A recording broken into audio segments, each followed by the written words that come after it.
que se colocar no lugar dele, porque a igreja do Senhor está voltando para a sua casa, como diz o Salmo. Nós estamos voltando como aquele quem sonha, com júbilo nos lábios, porque em 2026 nós vamos colher aquilo que plantamos em 2025. Então, se por um lado a tristeza da terra desolada, há uma alegria de que não somos mais escravos, e as coisas começam a melhorar com o tempo. O povo chega, e ele começa a se ajustar ali. Mudança é sempre complicado, né? Alguém se mudou de casa recentemente aqui? Acho que é Paulo, já está tudo arrumadinho lá. Tem caixa ainda, alguma coisa? Tem caixa. É assim, não é? A gente muda, eu mudei acho que nos últimos 10 anos 3 vezes, né? Então eu sei bem o que é isso. Estraga móvel.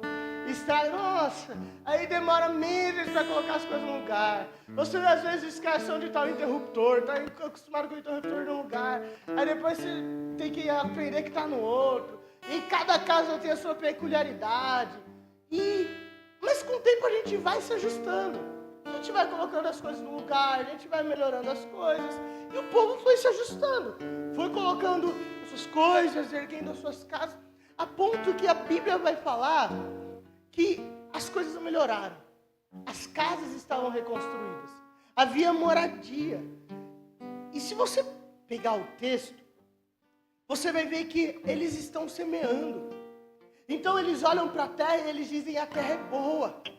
Eles olham para os seus trabalhos, eles dizem: tem trabalho para fazer. Imagina, gente, nessa época os marceneiros, né, os que eram os grandes construtores, eles estavam felizes porque não ia faltar trabalho para eles. Os pedreiros, que mexiam com pedras, com coisas pesadas, eles estavam felizes, não iria faltar trabalho. Então a economia estava aquecendo, eles estavam ficando bem, as casas estavam ficando abastecidas, mas algo estava faltando. Porque quando o povo olhava para suas casas, estava tudo certo. Mas quando eles olhavam para o templo do Senhor, havia ruínas. E o templo em que nós falamos, e por que esse texto ele é geralmente usado como ministração de oferta? Porque o pessoal fala, né? A gente ouve sempre. Porque a nossa casa está abastecida e a igreja está faltando alimento. Então você planta muito e recebe pouco. Por quê? Porque você não está abençoando a casa de Deus. E de certa forma, a gente também não pode ser extremo em pensar que, por exemplo, a igreja precisa de alimento. Aí a pastora Bel, que cuida dessa parte, fala assim: pessoal, a gente precisa de alimento. Quem pode ajudar? Ajuda, não ajuda? Então a gente percebe que o que Deus está querendo falar nesse texto é um pouco além do natural. É um pouco além daquela maldição, sabe? Acho que ninguém nunca ouviu isso. Ninguém nunca ouviu isso. Amém? Fala amém. Primeiro você fala amém, depois eu falo. Fala amém. Ninguém nunca ouviu isso. Se você não der o dízimo, você vai ser amaldiçoado. O seu dinheiro será roubado. Você vai trabalhar muito, vai fazer hora extra, vai não sei o que lá. Mas na hora de receber, você vai ficar doente, vai gastar tudo com remédio. Ninguém nunca ouviu isso, né? Então, mas quando nós precisamos entender o seguinte: aqui nós estamos falando de um templo físico. Em Ageu estamos falando de um templo físico. Só que mais pra frente a gente vai ver Deus falando que Ele não habita em templos feitos por mãos de homens. Então, se nós trouxermos o texto de Ageu para a nossa vida, nós não estamos falando de igreja. Nós não estamos falando dessas paredes. Nós estamos falando de um templo que não foi construído por mãos humanas. Nós estamos falando de um templo que foi construído pelo próprio Deus, em que em Gênesis diz que Ele pega o barro, Ele formata o barro, Ele coloca a estrutura de um homem e Ele sopra. E a partir daquele momento, gente, não é só um ser humano, não é só um homem, é o templo, é a habitação de Deus, é a casa de Deus. Você é casa de Deus. Você é o templo, você é onde Ele mora, você é onde Ele quer chegar e limpar e tirar a bagunça. É você que Ele quer edificar, você é o templo dEle. Então, trazendo para os dias de hoje, nós não estamos falando do tabernáculo, que foi lá no tempo do Egito, em que o povo montava sua tenda lá no meio do deserto, colocava a arca nas costas e caminha, 40 anos, não é sobre isso. Nós não estamos falando nos templos que foram feitos no tempo profético, que Davi construiu com Salomão, posteriormente Ageu. Não, nós não estamos falando deste templo, nós estamos falando de um templo que é eterno. Olha para o seu irmão e fala, você é templo do Senhor. Faz essa pregação é sobre você. É sobre o seu templo. Então, agora tudo que eu falar sobre templo, você vai pensar em você. Tudo que eu falar sobre a habitação de Deus, é sobre você. Então, perceba que quando o templo está abandonado, até aquilo que era bom fica ruim. Então, o que a gente está vendo nesse texto? Em que uma sensação de estabilidade, uma sensação de paz, uma sensação de tranquilidade pode se tornar um vazio colossal quando o templo não está ajustado. Eu ouvi uma frase de um cliente dizendo, Vitor, todos nós temos um vazio do tamanho de Deus. Nossa, e eu fiquei com isso na cabeça, porque cada um de nós tem a sua história. Todos nós temos uma história triste para contar. Todos nós temos dores, né? Paulo diz, eu trago no meu corpo as marcas e as feridas. Todos nós temos feridas de abandono, de humilhação, de sofrimento. Pessoas que tiveram uma infância extremamente tenebrosa. Pessoas que passaram por dificuldades básicas. Todos nós temos. E quando eu olho para esse texto, traz muito para o que nós estamos vivendo hoje. De pessoas que às vezes têm tudo. Tem dinheiro. Quem aqui quer ter dinheiro? Hein? Já pensou se tem um problema que não é dinheiro? Nossa. A maioria dos nossos problemas a gente resolve com dinheiro. A gente não resolve saúde, né? Mas paga um bom convênio, não paga? Facilita. Mas você já parou para pensar que eu acho que os nossos problemas seriam muito melhor com dinheiro e com saúde? Nossa, gente. Fulano me chutou. Eu vou chorar no meu travesseiro de plumas de ganso, no meu lençol de linho, 1.000 e não sei quantos fios. Você perdoa. Alguém te pede uma esmola, toma 1.000. Tô feliz hoje. Já pensou que coisa boa? Só que o texto ele vai mostrando que era um povo que estava semeando. Era um povo que tinha uma terra fértil para se plantar e se colher. Era um povo que tinha um bom trabalho.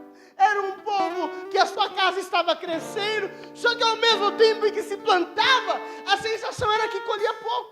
Ao mesmo tempo que se cobria, parecia que o frio insistia. E às vezes nós olhamos para nós mesmos e pensamos, peraí, eu tenho uma família que é boa, tenho problemas? Tenho. Mas as coisas estão devidamente no seu lugar. Por que eu estou sentindo esse vazio?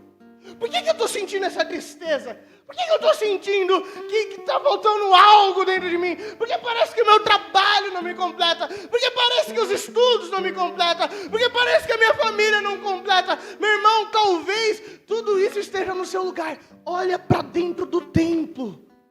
Olha para dentro do templo e a pergunta que eu te faço é: como está o seu templo hoje?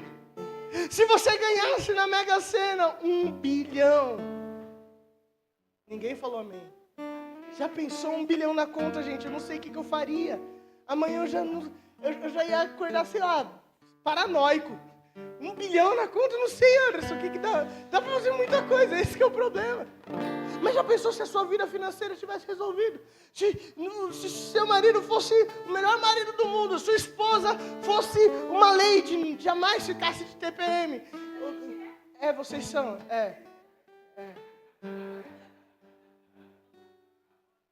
Acabou o assunto, entendeu?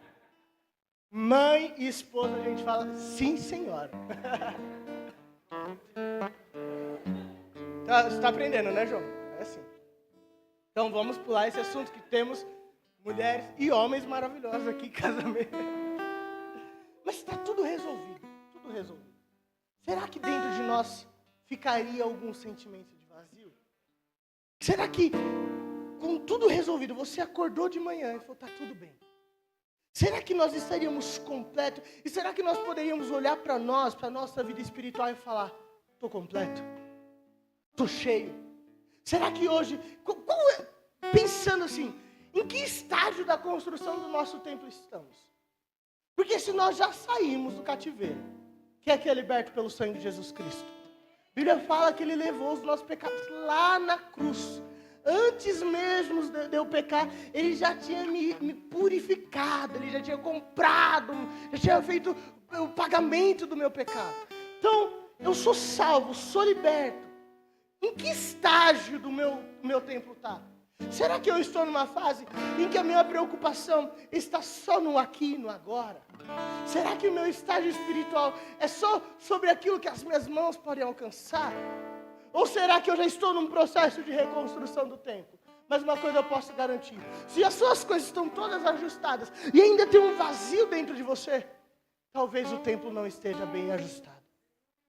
Talvez a sua vida espiritual não esteja do jeito que ela gostaria de estar ou deveria estar. Salmo 19, do versículo 7 ao 10 diz, a lei do Senhor é perfeita e restaura a alma. O testemunho do Senhor é fiel e dá sabedoria dos simples. Os preceitos do Senhor são retos e alegram o coração. O mandamento do Senhor é puro e ilumina os olhos. O temor do Senhor é límpido, permanece para sempre. Os juízos do Senhor são verdadeiros e todos igualmente justos. São mais desejáveis do que o ouro, mais do que muito ouro depurado. São mais doces que o mel e os destilados dos favos. O que isso quer dizer? Eu posso não ter dinheiro, mas o amor de Deus, a alegria dele é melhor do que o ouro mais puro. Eu posso estar passando por situação de amargura, mas a presença dele é mais doce do que o mel. Eu posso estar no mais baixo e fundo abismo, mas a presença dele continua sendo o meu consolo. Olha Abacuque dizendo, mesmo que o fruto da figueira minta, mesmo que as vacas sejam levadas, os animais todos levados e consumidos pelos fogos, ainda assim eu louvarei ao Senhor. Tem um louvor que é antigo, né, que fala, eu louvarei ao Senhor na alegria e na dor. Cantarei, Ele é o meu Salvador, Ele é o meu Senhor. Vamos mais uma vez, eu louvarei. Eu louvarei ao Senhor na alegria ou na dor. Cantarei, Ele é o meu Salvador, meu Senhor, Ele é Rei. Então, meu irmão, mesmo que o que eu planeje dê errado, mesmo em que os céus convertam-se em trevas, mesmo que os meus sonhos não se realizem, mesmo que as coisas deem errado hoje, Ele continua sendo o Rei da nossa vida, o Rei do nosso coração. Sabe, o salmo que Davi diz, ele fala assim, diga, minha alma, espera nele, porque eu ainda o louvarei. Eu acho que às vezes falta isso para nós. Olhar para o nosso templo e falar, espera nele, templo. Espera nele, templo. Porque vai chegar a hora em que quando eu terminar a construção, não serei eu que derramarei glória, não. Porque isso eu não não posso fazer.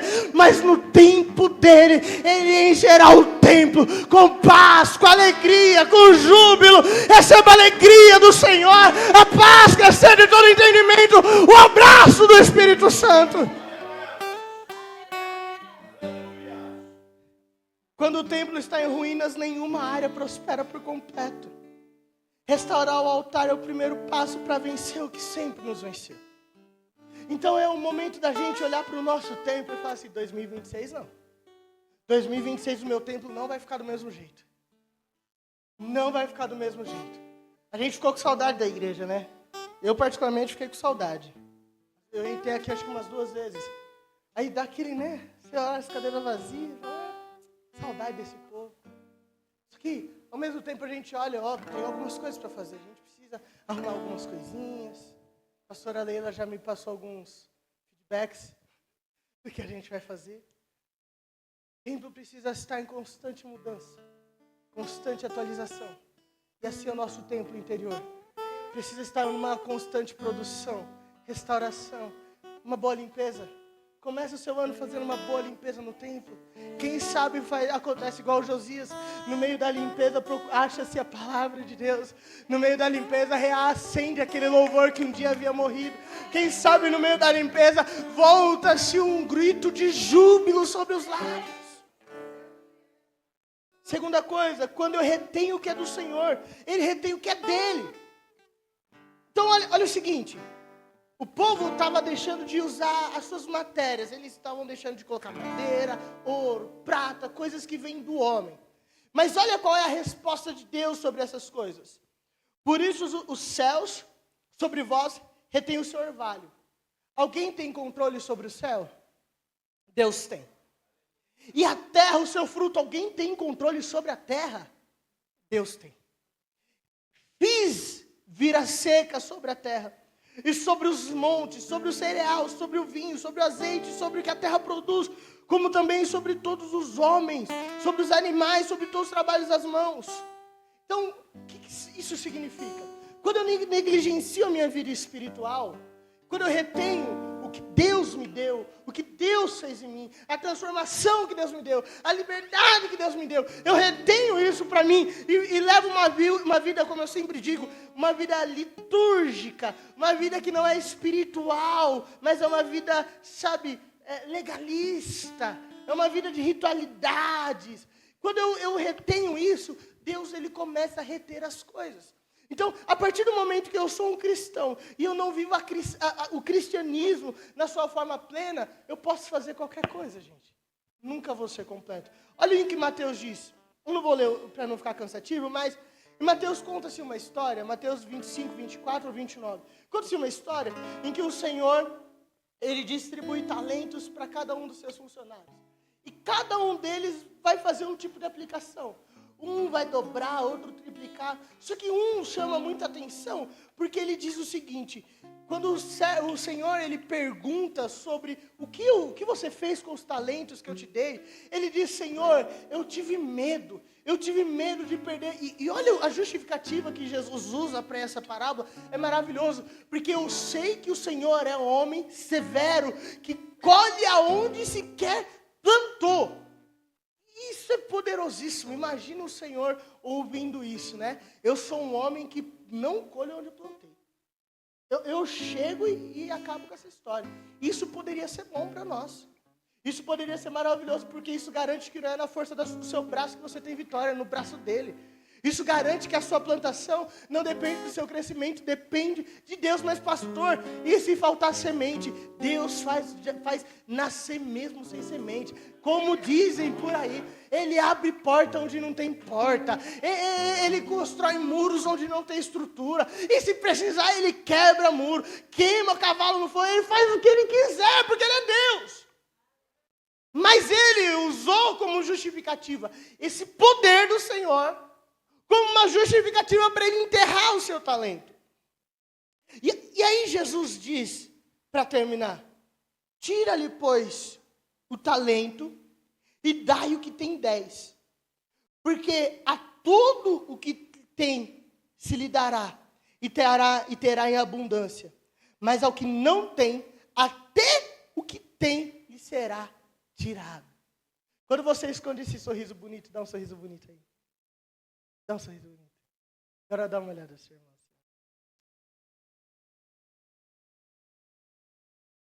Se ele tiver ainda de mau humor por causa do horário, já vai dar meio-dia já. Quando você retém esse seu sorriso, talvez você está deixando de usar um talento que Deus te deu. Quando você deixa de fazer aquilo que você sabe que você nasceu para fazer. Você foi chamado para fazer. Você olha assim, chega a brilhar o olho. Você deixa de fazer, você pode ter certeza. Deus está retirando de você.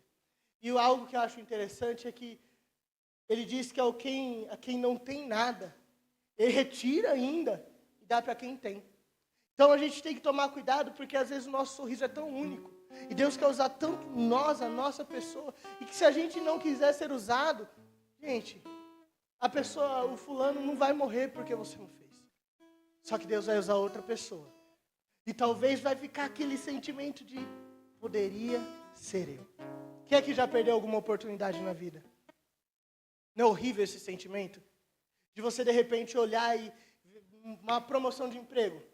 Você olha lá o fulaninho andando com um carro melhor que o seu, ganhando um salário 2, 3 vezes melhor do que o seu. Você pensa, poderia ter sido eu.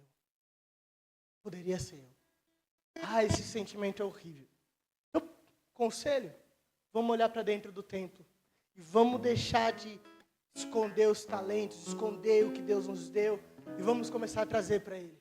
Vamos começar a trazer. Às vezes você não é o mais capacitado da empresa, mas porque você está trazendo seu talento, Deus vai começar a acrescentar coisas. Às vezes você nem é o mais talentoso no que você faz, mas pela forma como você faz, Deus começa a acrescentar. Às vezes você não é o mais poderoso, mas Deus te dá influência. Às vezes você não tem, mas Deus faz você ser. Porque quem planta, colhe, meu irmão. Reter o que é de Deus nunca gera proteção, gera perda. Fala bem alto isso. Reter o que é de Deus. Reter o que é de Deus nunca gera proteção. Gera perda. É uma máxima. Terceiro, para a gente finalizar. Quando eu ouço o que é dele e eu vivo um milagre no meio do processo. Quando eu escuto a voz de Deus, eu vivo um milagre no meio do processo. O processo não é o ponto final. O processo é o caminho até chegar ao ponto final. Então, olha, quem entre vós que tenha sobrevivido, isso em Ageu 2, contemplou a casa na sua primeira glória? Como vedes agora? Não é ela como nada aos vossos olhos? Segundo a palavra da aliança que fiz convosco, quando saíste do Egito, e meu espírito habita no meio de vós, não temais. Eu prometo que é a última vez que eu vou fazer isso hoje. Hoje. Próximo culto tem mais. Olha para o seu irmão de novo. Isso. Assim, olha bem para mim. Não, mas bate no peito. Fala com autoridade, vai. Olha bem para mim. Contempla. Contempla essa primeira obra, vai. Esse primeiro templo. Porque a glória da segunda casa será maior do que essa que você está vendo aqui. Agora fala para o seu irmão, repara agora na sua vida, vai, repara na sua vida. Porque a glória da segunda casa na sua vida será maior que da primeira. Deus está mandando o povo olhar, olha. Vocês lembram como era o segundo templo? Era pujante, era bonito. Diz que nos rejuntes dos blocos tinha ouro. Era maravilhoso. Era. Eu fico imaginando os saudosistas que estavam dizendo, eu acho que não tem como não. Porque naquele tempo, veio rainha de não sei o quê, veio não sei o quê. Eu acho que não vai ficar tudo isso, né? A gente vai ter que fazer um negocinho mais ou menos. Gente, Deus não tem negócio mais ou menos. Ele está mandando você olhar para o seu mais ou menos hoje e começar a falar para ele, se prepara, porque a glória da segunda casa vai ser ainda mais poderosa, ainda mais pujante, ainda mais brilhante do que a primeira. Por quê, pastor? Porque o Deus que estava com o povo no Egito é o Deus que está aqui conosco hoje. Então repara, olha, chega hoje lá no seu espelho e fica olhando para sua cara assim uns minutinhos assim, e começa a declarar assim: você vai ver o que Deus vai fazer com você. Você vai ver que a sua vida vai mudar, a sua família será restaurada, o seu emprego será restaurado, seus sentimentos serão curados, as suas emoções serão saradas, porque Deus está com você. E aí, olha o que ele diz: pois assim diz o Senhor dos Exércitos, ainda uma vez, dentro em pouco, farei abalar os céus, a terra, o mar e a terra seca. Farei abalar todas as nações, e as coisas preciosas de todas as nações virão. Encherei de glória esta casa, diz o Senhor. Não vai ser só de coisas superficiais, vai ser de glória. Não vai ser só de bênçãos materiais, vai ser de glória espiritual. Porque ele diz: minha é a prata, meu é o ouro, diz o Senhor dos Exércitos. A glória desta última casa será maior do que a da primeira, diz o Senhor dos Exércitos. E nesse lugar, levanta suas mãos, vai. E nesse lugar eu darei paz. Receba a paz do Senhor na sua casa, na sua família, nas suas emoções. O povo ficou animado. O povo ficou animado, pastor Valdir. Deu aquele gás, Jorge. Sabe o que o povo começou a fazer? É verdade, Amanda, acho que minha casa está muito boa. Deixa eu ver o que eu tenho lá em casa. Aí um começou a trazer madeira e tal. E começa a montar, não sei o quê. Eu imagino que eles começam a conversar um com o outro. Pastor Valdir, olha, está faltando um pouco de madeira. Será que vai dar certo? O ouro que a gente tem é muito pouco. Mesmo que a gente derreter o ouro de todo mundo, não vai ser suficiente para erguer todo um tempo. Gente, do outro lado tinha um cara acordando tudo. Ai, que negócio, uma agonia. Ele acordando, e a Bíblia diz que o Espírito do Senhor estava sobre ele. E ele começava assim, a sentir uma coisa, né? Você imagina, o cara acabou de acordar. Ele fica agoniado, vai de um lado para o outro. Ah, eu estou sentindo uma coisa, eu não sei. E o povo trabalhando, se matando lá, fazendo, e ele agoniado. O que será que está acontecendo? Ah, entendi. Chama todos os servos dessa casa, chama o povo que estava em cativeiro, porque o Senhor está me usando. E ele diz: chamem as nações, chamem as nações, todos aonde passar, tem ouro, tem prata, tem madeira, o que eles precisarem de. Imagina o povo trabalhando, e trabalhando. De repente começa a vir um comboio. Hoje seria em caminhão, né? Mas naquele tempo, imagina um monte de cavalo, de mula, chegando assim, parando. E alguém diz: quem são os chefes da obra? Quem são os chefes? É Ageu, o profeta? Chamem os chefes. Por quê? Porque o rei mandou trazer prata que estava faltando. O rei mandou trazer ouro que estava faltando.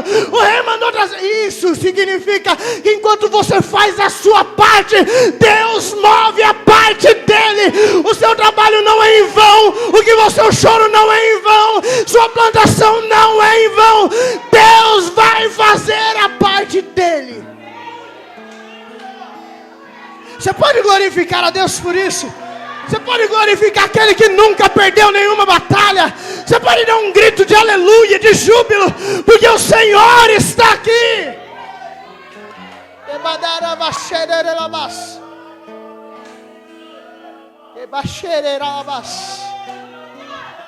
Quem dentre vós, de todo o seu povo, seja seu Deus com ele, suba a Jerusalém de Judá e edifique a casa do Senhor, Deus de Israel. Ele é o Deus que habita em Jerusalém. Todo aquele que restar em qualquer lugar onde habite, os homens desse lugar o ajudarão com prata, ouro, bens, gado, áfora, as dádivas voluntárias para a casa de Deus, a qual está em Jerusalém. Não vai faltar nada. Não vai faltar nada. Pode ser intenso. Confia em mim não, confia em Deus. Pode ser intenso. Pode ser constante. No momento da sua dor, permaneça de pé. No momento que der aquela fragilizada, volta para a constância. Não deixa o fogo apagar. Porque vai chegar o comboio celestial na hora certa. No momento certo, o que está faltando? Está faltando ouro, vai chegar o ouro. Está faltando a prata, vai chegar. Por quê? Porque do Senhor é o ouro e a prata e tudo que dá. Mas pastor, precisa de chuva, é Ele quem manda a chuva. Precisa de sol, é Ele quem manda o sol. Precisa de mais sol, se precisar, Ele para o tempo. Mantenha-se intenso e constante. Se coloque de pé em nome de Jesus. Em Esdras, no capítulo 6... versículo 15, algo lindo aconteceu. Acabou-se esta casa no 3º dia do mês de Adar, no 6º ano do reinado de Dario.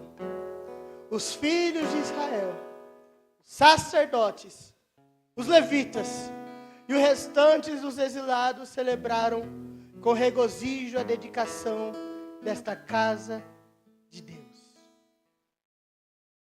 Ele dá a classificação, filhos de Israel. Filho de Israel se diz a todo o povo. A todo o povo nascido.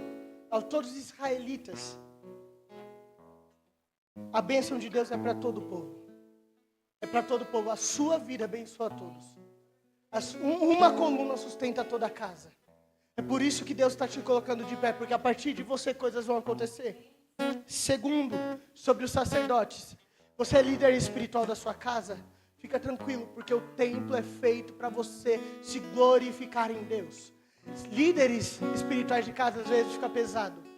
Às vezes você chora e não tem ninguém para consolar. Às vezes você ora e não tem ninguém para te acompanhar na oração. Às vezes você busca e você fala assim, eu estou sozinho. Mas pode ficar tranquilo, que na hora certa, todos os filhos de Israel celebrarão. E posso te dizer, quem vai celebrar a festa? Quem que celebra a festa? Quem que faz a inauguração do templo, Will? Quem que dirige aquele culto? Posso te falar? Os filhos de Israel celebram? Celebram.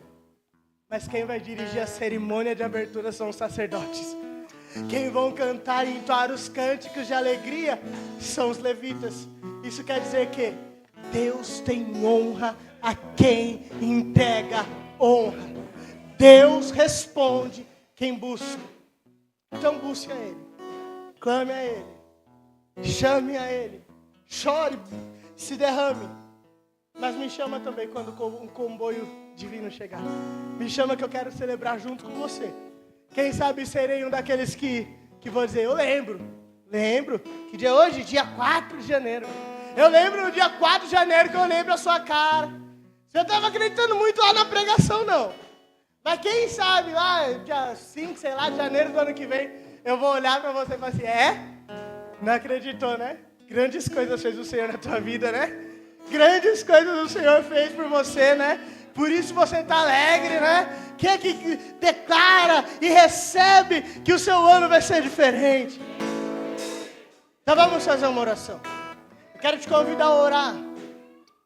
E nessa oração,